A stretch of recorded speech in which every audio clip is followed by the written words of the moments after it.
Sur ton visage ce matin. Amen.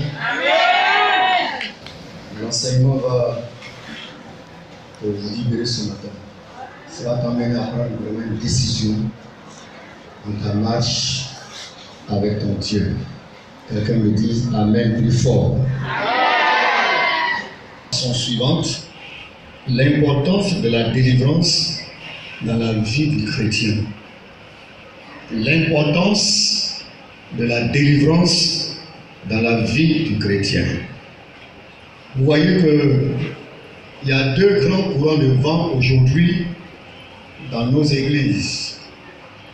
Il y a certaines églises qui pensent et qui estiment qu'il n'est plus important de faire la délivrance parce que Christ a dit à la croix, tout est déjà accompli. Alors, dès l'instant où je me donne au Seigneur, que je l'ai reçu, il n'est plus donc question de chercher ma délivrance. Et donc, c'est un courant de vent qui circule vraiment un peu partout, qui pense qu'on n'a plus besoin de dire aux gens, venez à la délivrance, tout ça c'est plus important. Pourvu que quelqu'un ait accepté le Seigneur Jésus-Christ, alors il n'a plus besoin de faire la délivrance. Il y a un autre courant de vent qui dit, oui c'est vrai, que nous avons accepté le Seigneur Jésus, c'est vrai, mais comme nous avons encore les pieds sur la terre et que nous avons des arrière-plans assez difficiles, il est possible que le diable et ses démons nous manipulent et retardent notre bénédiction, retardent notre engagement. Et ce diable est capable donc de briser notre relation de communion avec le Seigneur. Au regard de nos vies passées, au regard de la vie de nos parents, alors ce groupe-là estime que certes nous sommes convertis, mais il faut absolument passer par la délivrance pour briser les liens. Alléluia. J'ai dit Alléluia. J'ai dit Alléluia. Je prends donc la parole ce matin pour vous dire que je suis d'accord avec ce deuxième groupe de personnes qui pensent qu'il est important pour un chrétien de passer par la délivrance. Alléluia. Vous me suivez? Suivez-moi attentivement. Ouvrez bien les oreilles. Suivez très bien. Et après nous allons prier. Qu'est-ce que la délivrance? Dans délivrance, il y a le mot délivrer. Délivrer. Alléluia. Délivrer, il y a aussi le synonyme délier. Donc détacher. C'est-à-dire enlever les liens. Enlever les cordes, les liens. Donc il faut détacher. C'est là que vous allez voir que quand Lazare a été ressuscité, quand le Seigneur l'a ressuscité, le Seigneur a ordonné, en Jean chapitre 11, vous allez noter dit, le Seigneur a ordonné qu'on enlève les liens, il dit détachez-le. Alléluia.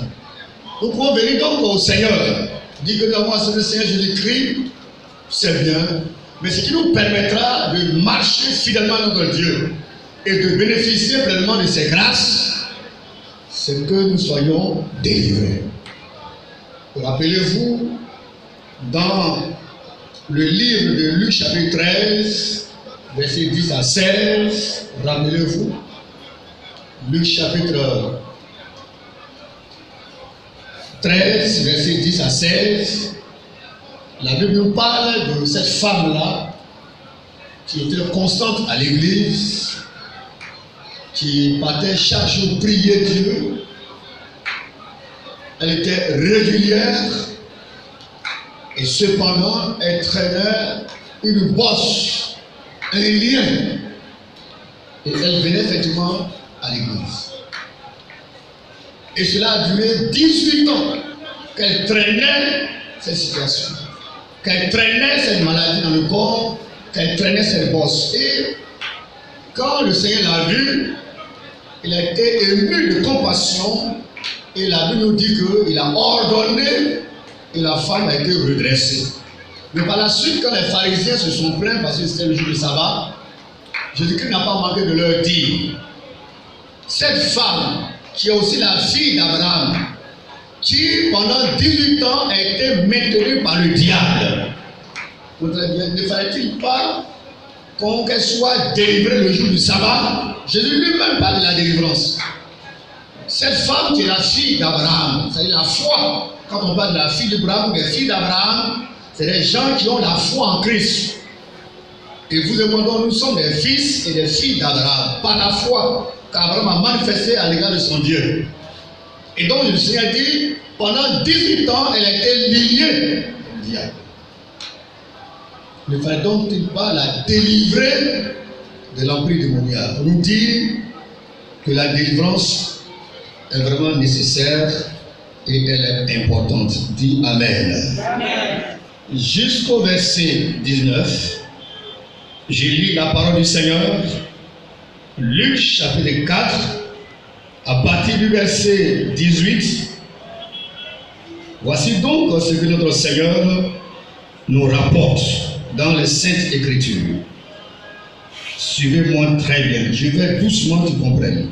Il dit, l'Esprit du Seigneur est sur moi parce qu'il m'a oint pour annoncer une bonne nouvelle aux pauvres. Ça, c'est l'évangélisation. C'est le programme du Seigneur. C'est l'évangélisation. Gagner des âmes au Seigneur. Donc, dans son programme, il y a le volet évangélisation. Et donc, nous supposons que les âmes ont accepté le Seigneur Jésus-Christ et sont venus dans la présence de Dieu. Et par la suite, il dit, il m'a envoyé pour guérir ceux qui ont le cœur brisé. Alléluia. Ceux qui souffrent des torts, ceux qui souffrent de l'injustice, ceux qui ont été marginalisés dans leur marche avec Dieu.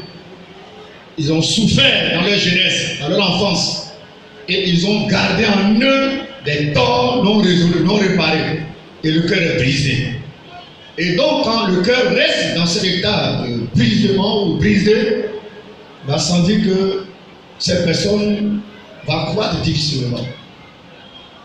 Et donc, ça fait partie du programme du Seigneur. Et il dit, pour proclamer aux captifs la délivrance. Quelqu'un me dit Amen. C'est-à-dire que Jésus lui-même annonce qu'il est important, quand une âme a été gagnée au Seigneur, il faut absolument passer à sa délivrance. Il dit, pour proclamer aux captifs. Le captif, c'est celui qui est enchaîné. C'est celui qui est maintenu dans les liens de la servitude, dans l'esclavage. C'est celui qui est contraint, celui qui est dominé par les esprits. La Bible déclare que chacun est esclave de ce qui domine sur lui. Et donc, dans son programme, il était question donc de faire la délivrance. Quelqu'un me dit Amen. Dans mon livre Le brisement des liens, que j'ai écrit il y a un peu très longtemps, certainement quelques-uns parmi vous l'ont lu, on les vend dans les librairies, que ce soit la librairie Life au plateau, librairie CLC à Trècheville, aux émissions également, et dans d'autres librairies, je l'ai déposé. Et puis, bon, voilà, les gens achètent, et puis, par moment, ils viennent nous notre truc. Et puis, dans ce livre-là, j'ai retenu quelques témoignages dans les de mon ministère, de la relation avec d'âme et délivrance. Il y a des gens qui se confient à moi. Et donc, je vais vous donner quelques témoignages. Un homme me disait comme ça, pasteur, je travaille depuis près de 15 ans. Et tout mon salaire se volatile toujours dans des médicaments, dans des problèmes de santé, dans la boisson, et pourtant je vais à l'église. Pasteur, je ne comprends pas. Ce que je vous dis, c'est des gens que j'ai entendus. Je ne comprends pas pourquoi je tourne en rond. Dès que j'ai mon salaire, paf! En même temps, on m'appelle, c'est ordonnance, c'est les desserts, c'est l'alcool, c'est les amis. Je n'arrive pas à comprendre ma vie. Et une dame, quant à elle, me disait, pasteur, je ne comprends rien. Tout ce qui se passe autour de ma vie, j'ai le minimum qu'une femme doit avoir. Je suis une très belle femme, parce que la dernière fois, je suis belle. J'ai le minimum pour vivre, mais ce qui me manque, c'est le mariage. Beaucoup de personnes me promettent un mariage, mais tout se solde par des échecs. Parce que je ne comprends pas. Et pourtant, je vais à l'église, je prie, je suis à l'église. je paye ma dîme, je suis régulier, mais je ne comprends pas pourquoi ma vie matrimoniale se solde toujours par des échecs. Je ne comprends pas. Une autre dame me disait, pasteur, je suis marié, malheureusement, je n'arrive pas à aimer ma femme, par mon mari. Nous avons été mariés comme ça, mais je n'arrive pas à l'aimer. Je ne sais pas pourquoi, mais je n'arrive pas à l'aimer. Tout le temps, je passe des nuits blanches avec des esprits de mari de nuit qui régulièrement sont en train de coucher avec moi. Et ça fait que je suis tout le temps coléreux, que je réagis sous l'effet de la colère, promptement.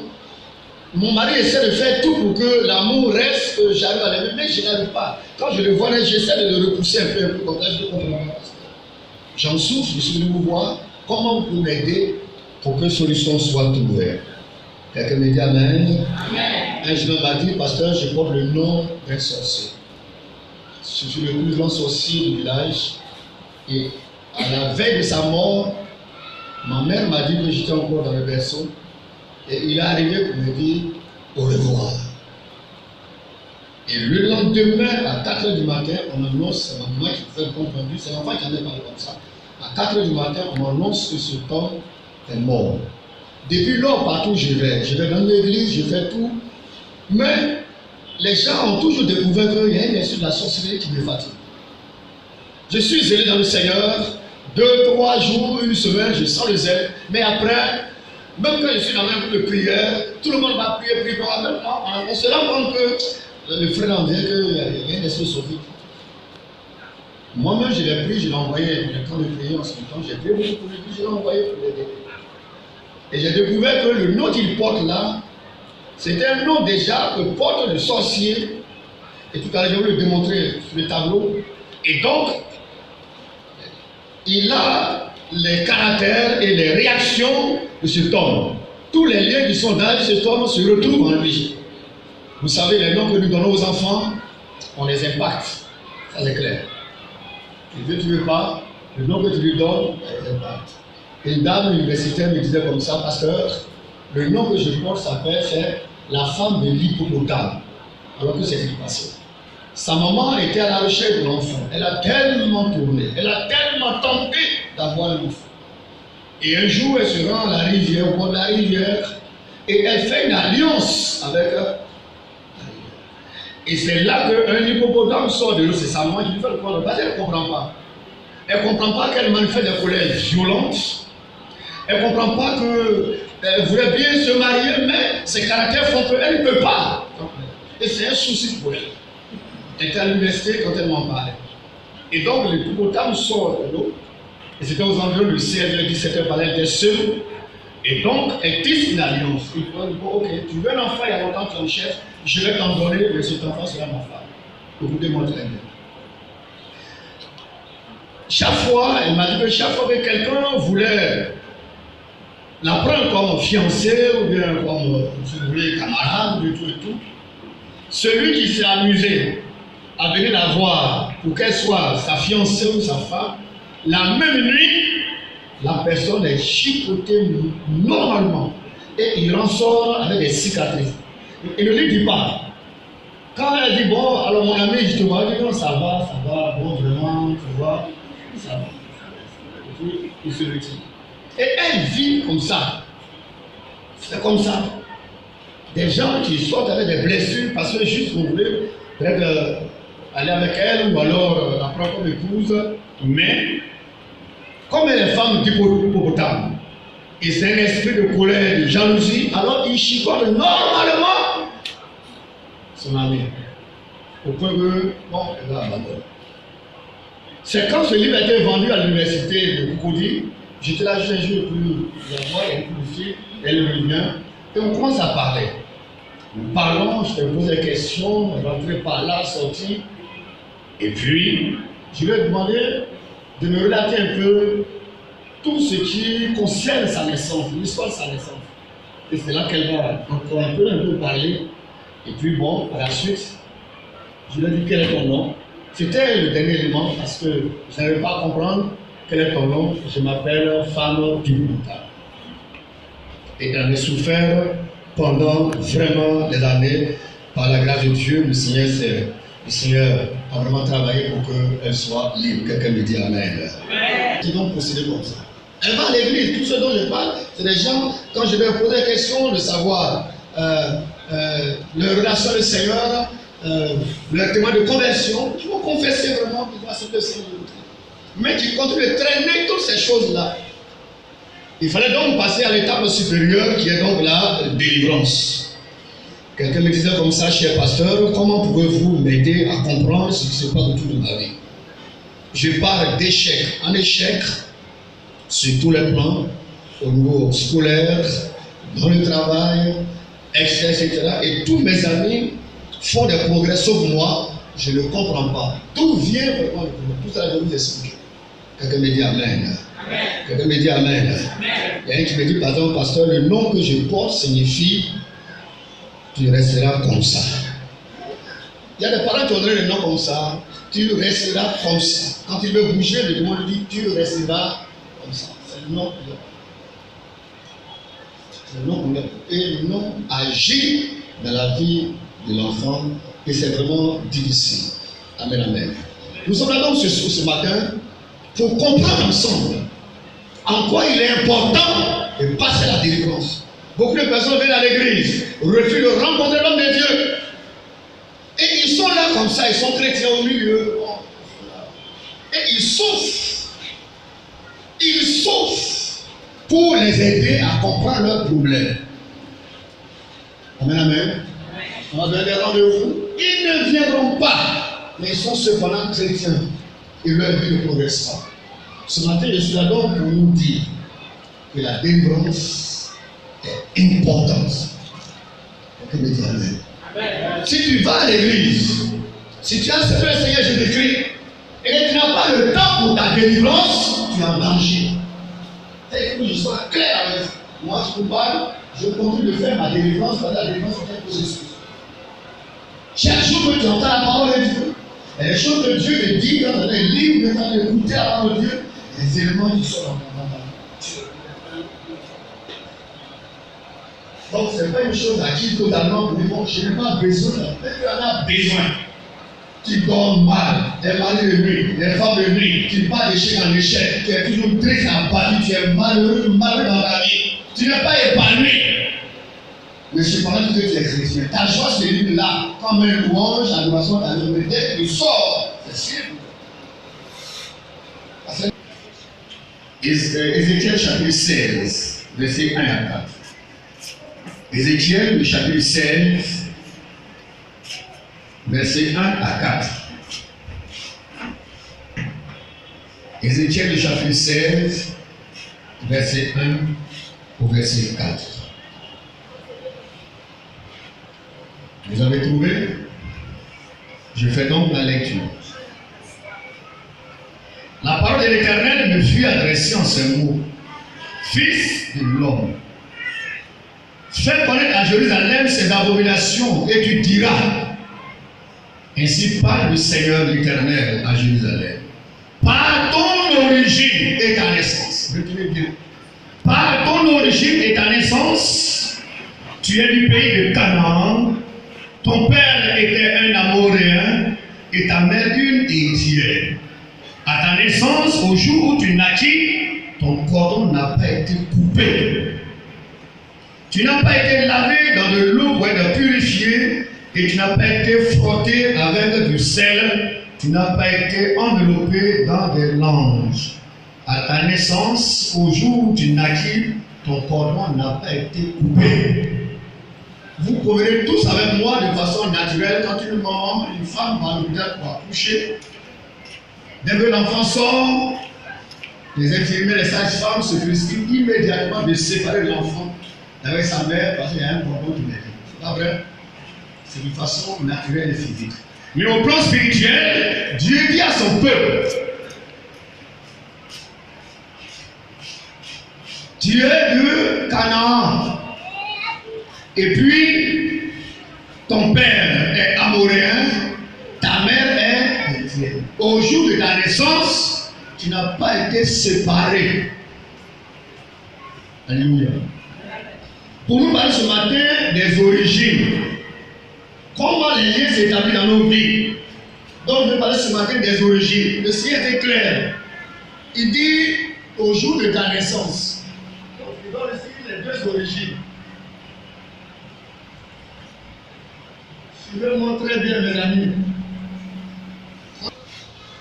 La semence du père et la semence de la mère, les deux se croisent et tu es né.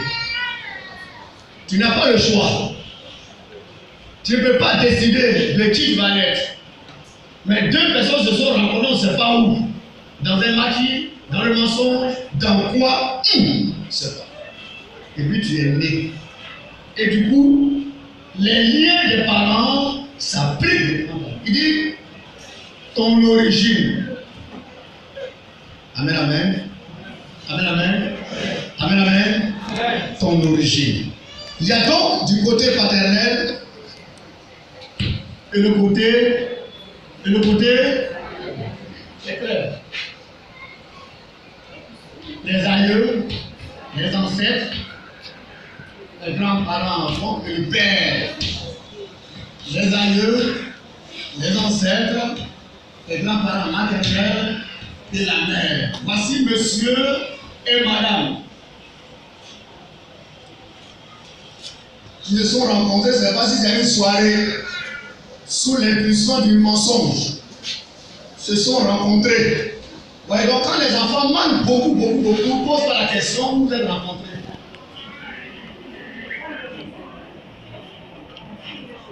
Il ne fait pas de dire qu'ils mentent, ils mentent comme qu'ils sont père ou sa mère. Alléluia. De quelqu'un peut dire amen. Suivez-moi très bien. Donc, l'enfant est né. Vous voyez, comme il y a deux origines. Si du côté du papa, des gens sont des adultères, des ivrognes, orgueilleux, hypocrites, méchants, tous ces liens vont se retrouver dans la vie. Coléreux, sorciers, orgueilleux. Si du côté du père, tous ses grands-parents, soit c'est le grand-père qui allait commettre l'adultère, il a couché la femme d'autrui dans le village. Les gens ne sont pas contents. On dit vraiment ce que tu as fait là, tes descendants le feront. Vous allez voir que dans son lignée, tous les enfants ils mettent sur les adultères. Ils vont toujours commettre l'adultère. C'est comme ça. Si une malédiction a été prononcée sur l'aïeux ou l'ancêtre, à cause de l'acte abominable qu'il a posé dans le village, on le chasse du village. Et il crée son village, la malédiction accompagne ses descendants. Dieu a dit, je maudirai les générations jusqu'à combien? Quatrièmement. Donc, les lignes. Si du côté de sa maman, échec, sorcellerie, pauvreté, misère, saleté, dépravation sexuelle, ta maman est allée ici, allée là, partout. Les mêmes liens vont te suivre. C'est tellement promené, toi aussi le lien de promenade aussi vient en toi. Mais c'est vrai que tu dis que tu es chrétien, tu n'as rien fait d'abord, tu n'as même pas encore tu es né. Les deux